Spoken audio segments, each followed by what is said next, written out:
नमस्कार, मी प्रगत देसाई KMS चॅनलच्या सफर सह्याद्रीच्या संस्कृतीची या विशेष कार्यक्रमामध्ये आपल्या सर्वांचे स्वागत। तर आजची आपली सफर असणार आहे कराडपासूनच थोड्याच अंतरावर असलेला रामलिंग बेट या ठिकाणी। तर जास्त वेळ न घालवता आपण निघूया।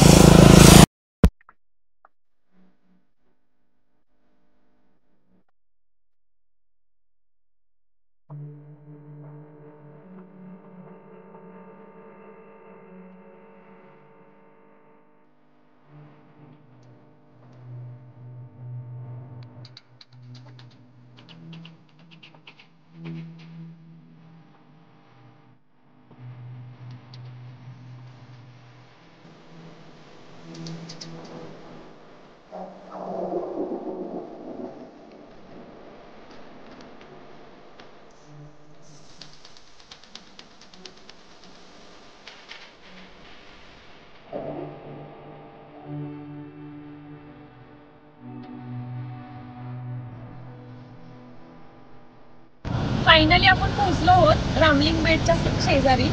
हे आपण माझ्या मागे बघू शकता की कृष्णा नदी आहे आणि कृष्णा नदीच्या मध्ये रामलिंग बेट एका खडकावरती उभा आहे आणि आपल्याला त्या ठिकाणी जाण्यासाठी आपण वरच्या मोठ्या पुलावरून खाली आलोत आणि ह्या छोट्या पुलावरून आपल्याला चालत इथपर्यंत पोहोचावं लागणार आहे। गाडी मंदिरापर्यंत जात नाही, सो आपल्याला तिथून चालत जावं लागणार आहे। खूप सुंदर असं इथलं बांधकाम आहे आणि छोटे छोटे खडक आहेत आणि खडकांवरती ते मंदिर बांधलं गेलेलं आहे। या ठिकाणी आपण बघू शकता की हा जो मोठे गोल दिसतोय इथून बोटिंगची पण व्यवस्था आहे, पण कदाचित पाणी कमी असेल त्यामुळे बोटिंग बंद असू शकतं। आपण आता छोट्या पुलावरती उभे आहेत। खूप छान असं वातावरण आहे, खूप शांतता आहे, पाण्याचा खळखळाट मस्त ऐकायला येतोय। ऐतिहासिक पार्श्वभूमी असलेलं असं हे ठिकाण आहे, तुम्हालाही निश्चितच आवडेल। आपण मंदिराकडे निघालो आहोत। या छोट्या पुलावरून जाताना खरं तर खूप भीती वाटते, खूप डेंजरस हा पूल बांधलेला आहे। दोन्ही साईडला पाणी आहे, पाण्याच्या मधोमध हा पूल बांधलेला आहे। खूप छान वाटतं, खरं तर एक वेगळा अनुभव असलेली आजची आपली सफर आहे।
नदीच्या मधोमध हा पूल आहे, दोन्ही साईडला खडक आहे, पाणी आहे। तर इथं बेट हे बोलतात याचं कारण असं की या दोन्ही ठिकाणी खडकातून पाणी वाहतं। आपण सहसा बघितलं तर नदी अशी संत वाहते, एकसारखी वाहत असते, परंतु या ठिकाणी बघितलं तर खडकाच्या मधून वेगवेगळ्या ठिकाणावरून पाणी वाहत असताना आपल्याला दिसतंय। दगडी बांधकामाचा पूल आहे, या पुलावरून मधून त्यांनी छानसा रोड केलेला आहे। अजून पुढे जाऊन आपण बघूयात की नक्की अजून इथलं वैशिष्ट्य अजून काय काय आहे। जाता जाता आपल्याला या रोडवरून आपण बघू शकतो की हे तुळशी वृंदावन आहे वरती आणि खाली मंदिर आहे। तर या थोडक्यात या मंदिराला तुळशी वृंदावनचा आकार आहे। आतमध्ये तुळशीचं रोप आहे छानसा आणि छानसं त्याच्यावरती मंदिर उभा केलं आहे त्यांनी। दगडी बांधकाम आहे, पूर्वीच्या काळातलं हे बांधकाम दिसतंय आपल्याला।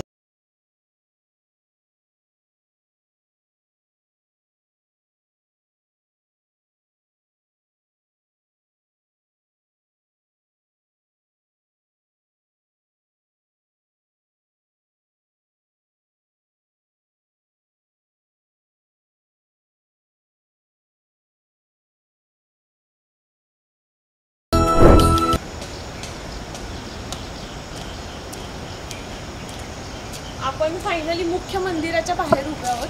भव्य दिव्य अशी इमारत दिसते आपल्याला, दगडी बांधकामामध्ये पूर्ण जुन्या काळातली दगड आहेत आणि इथं मोठी अशी कमान दिसते। कमानीमधून आतमध्ये गेल्यानंतर मंदिर असेल। अजून काय आतमध्ये वैशिष्ट्य आहे या ठिकाणी आपण आतमध्ये जाऊन पाहूया।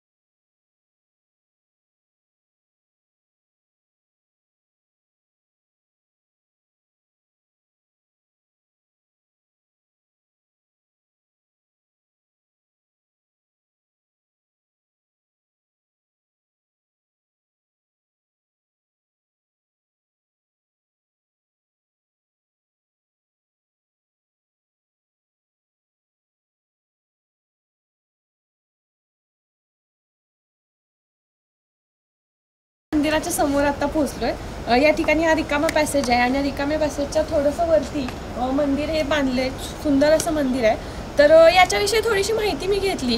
तर याला रामलिंग बेट म्हणतात। याचं कारण असं की श्रीराम जेव्हा अयोध्येवरून युद्ध जिंकून जेव्हा आले लंकेवरून, तेव्हा त्यांनी या ठिकाणी वास्तव्य केलं होतं असं म्हणतात। आणि त्यांनी वास्तव्य केल्यानंतर या ठिकाणी शंकराची पिंड आपल्या शिवलिंगचं इथं स्थापन केलं आणि त्यामुळे या ठिकाणाला रामलिंग बेट असं नाव पडलं आहे।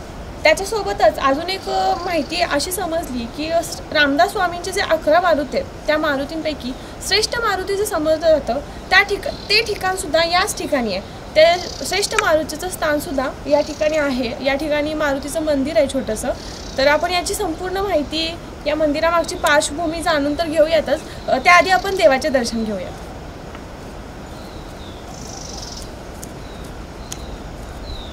आपण रामलिंग मंदिराच्या मुख्य मंदिरासमोर आपण उभे आहे आणि या ठिकाणी आपण बघतोय नंदी, की मुख्य वैशिष्ट्य असं आहे, असं म्हणतात की जेव्हा शिवलिंग असेल, जेव्हा शंकराची पिंड असेल, त्याच्यासमोर हा नंदी असतो। तर पंडीचं मुख्य पहिलं दर्शन जे असतं ते या दोन्ही शिंगांच्या मधून घेतात, अशी एक आपली धार्मिक परंपरा आहे, पूर्वीच्या काळापासून चालत आलेली। आणि तीच परंपरा आपण आजही प्रत्येक मंदिरामध्ये गेल्यानंतर बघतोय की या दोन्ही शिंगाच्या मधून शिवलिंगांचं प्रथम दर्शन हे इथून घ्यायचं असतं। या मंदिरासमोर हे शिवलिंगाच्या समोर हा नंदी, आपण भव्य दिव्य अशी नंदीची प्रतिकृती आपण बघतोय। छान आहे, सुंदर आहे।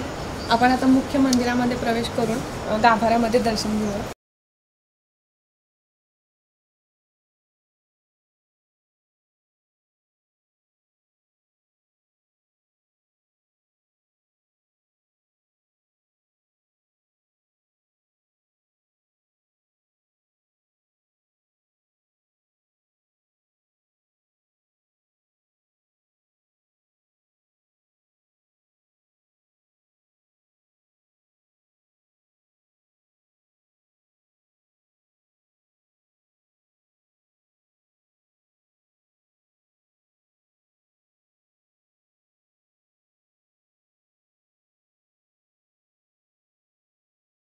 मुख्य गाभाऱ्यामध्ये आपण आता प्रवेश करून आलो।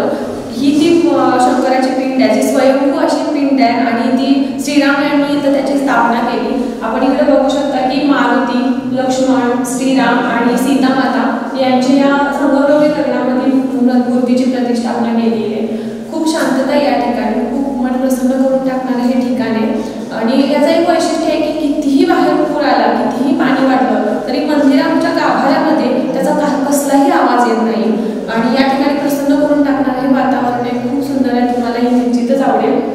रामदास स्वामींच्या 11 मारुतींपैकी जे श्रेष्ठ मारुती म्हणून जे मानलं जातं ते हे स्थान आहे। आपण आतमध्ये बघितलं तर मारुतीची मूर्ती आहे आणि असं म्हणतात की ते जेव्हा इथे थांबल्यानंतर दोन्ही नद्या साईडून गेल्या आणि श्रीराम तेव्हा तपश्चर्येला बसले होते, ते हे मुख्य मारुतीचं, श्रेष्ठ मारुतीचं हे स्थान आहे। मुख्य जे रामलिंगचं मंदिर आहे त्याच्या पाठीमागं शेजारी मारुतीचं मंदिर आहे आणि इकडे गणपतीचं मंदिर आहे। मंदिराच्या पाठीमागच्या साईडला हे दोन्ही मंदिर आहेत आणि अतिशय निसर्गरम्य वातावरणात मनाला एक समाधान देणारं हे ठिकाण आहे। तुम्हालाही निश्चितच आवडेल। खूप शांतता आहे या ठिकाणी, पाण्याच्या आवाजाशिवाय इतर दुसरा कोणताही आवाज नाही आहे। खूप छान वाटतं या ठिकाणी आल्यानंतर, मन प्रसन्न करून टाकणारं असं हे ठिकाण आहे, खूप सुंदर आहे। आपल्याला मंदिराची संपूर्ण माहिती आपल्याला देण्यासाठी आपल्यासोबत आहेत कृष्णा कोळेकर सर। नमस्कार काका। आम्हाला काय सांगाल या मंदिरामागचा इतिहास, त्याच्या मागची पार्श्वभूमी आम्हाला थोडक्यात सांगा। थोडक्यात म्हणजे कसं आहे, राम जेव्हा रावणाला मारून आली तेव्हा त्याला ऋषीने काय सांगितलं की इथं रामलिंग जागजाग बेट इथं पिंडीची स्थापना करीत जावं। त्या वक्ताला तुमचं रावण म्हणजे कोण होता येऊ, पण त्यानं राक्षसनीच संग लग्न लावलं तर म्हणताना रावणाला काय म्हणले की ह्यो रावण आहे, राक्षस आहे असे म्हणायला लागले। आणि इथं येऊन ही पिंड स्थापन केली ती। त्या वक्ताला मारुती मागल्या अंगाला होता, मारुती म्हणजे राखणारच होता। तिथं आता एवढं मोठं जरी पाणी आलं तरी रामलिंगाच्या बेटात आत मंदिरात आवाज येत नाही पाण्याचा। विशेष म्हणजे काय की आवाज येत नाही पाण्याचा, एवढं म्हणते काय। आम्ही पुरात सकट इथं पाणी असताना आम्ही येतो ना पाहून, तर एवढे आणि पुन्हा की मग बांधला झाला पूर झालं त्यापर्यंत जरा वाहतूक जरा जास्त झाली नाही. पहिली वाहतूक लई नव्हती, येत होती म्हणजे विसाळी यात्रेला येत होती. यात्रा कधी असते? ती पुसात असते, विसाळी आमुषी असते, विसाळी आमुष्याला जत्रा असते, मोठी जत्रा असते. गर्दी असेल मग? तर गर्दी असते. इथं दासनवमी एक 10 दिवस उत्सव असते. ते असते 2 टायमाला जेवण असते, सकाळी संध्याकाळी. तेव्हा राहण्याची वगैरे सोय असते का? सोय काय आता ही हैरा आहे आता ह्या होती राहण्याची सोय का बायका माणसं असली तर मंदिरात झोपते ती, गडी माणसं कुठं मांडव घातलेला असतो इथं इथं झोपतात. मग हे जुन्या काळातली जी परंपरा आहे ती अजूनही ते असते की या ठिकाणी त्या दिवशी उत्सव वगैरे असं काही? उच्च म्हणजे हीच की हे असते की त्याचा जन्मकाळ असतो की रामाचा या ठिकाणी येत असतो. हीच असतो जन्मकाळ असतो, मारते जन्मकाळ असतो. मंदिराच्या दोन्ही साईडून ज्या नद्या जाताना महाबळेश्वरहून ज्या राम इथं अनुष्ठानाला बसली होती तेव्हा त्याला महाबळेश्वरहून या दोन्ही धावत आल्यानं मारती मागल्या अंगाला राखणार होता, म्हणजे तपाचा भंग होईल म्हणून ते हात असं दोन्ही करून मारती मागल्या अंगाला असतं तेव्हा राम आतल्या अंगाला पूजा करीत असत, बसली होती पूजा. मग या दोन्ही नद्या साईडून वाहत गेल्या का? हां, मग इकडे आणि कृष्णा इथं संगम झाला खाली खाली आहे का मग ते पण ठिकाण? आहे. बरोबर. जेवळ काय नाही पण डिंबाई खायचा तत्व संगम झालेला आहे. कराडात कसा संगम झाला त्यावर इथं झालं. धन्यवाद, तुम्ही खूप चांगली माहिती दिली त्याबद्दल. खूप छान असं हे धार्मिक स्थळ आहे. कृष्णा कोयना नदीच्या मध्ये एका बेटावरती बसलेलं हे एक ठिकाण आहे. खूप छान आहे असं. हे निसर्गरम्य वातावरणात आहे. खरं तर खूप सुंदर अशी हे पर्यटन स्थळ आहे. परंतु इथं थोडीफार निगा राखलेली दिसत नाही आपल्याला. शासनाने थोडंफार लक्ष घातलं तर इथे अजून डेव्हलपमेंट होऊन अजून हे पर्यटन स्थळ एका चांगल्या पातळीपर्यंत पोहोचू शकतं. खूप कराडजवळ आणि कराडच्या आसपास आपल्या आजूबाजूच्या परिसरामध्ये खूप चांगली चांगली स्थळं आहेत की जे आपल्याला माहिती नाही. ती वेगवेगळी धार्मिक, ऐतिहासिक आणि पर्यटन स्थळ लोकांच्यापर्यंत आम्ही पोहोचवण्याचा प्रयत्न करत आहोत. पुन्हा भेटूयात अशाच एका विशेष भागासह. पाहत राहा सफर सह्याद्रीच्या संस्कृतीची. धन्यवाद. KMS न्यूज, आपलं कराड, आपला आवाज.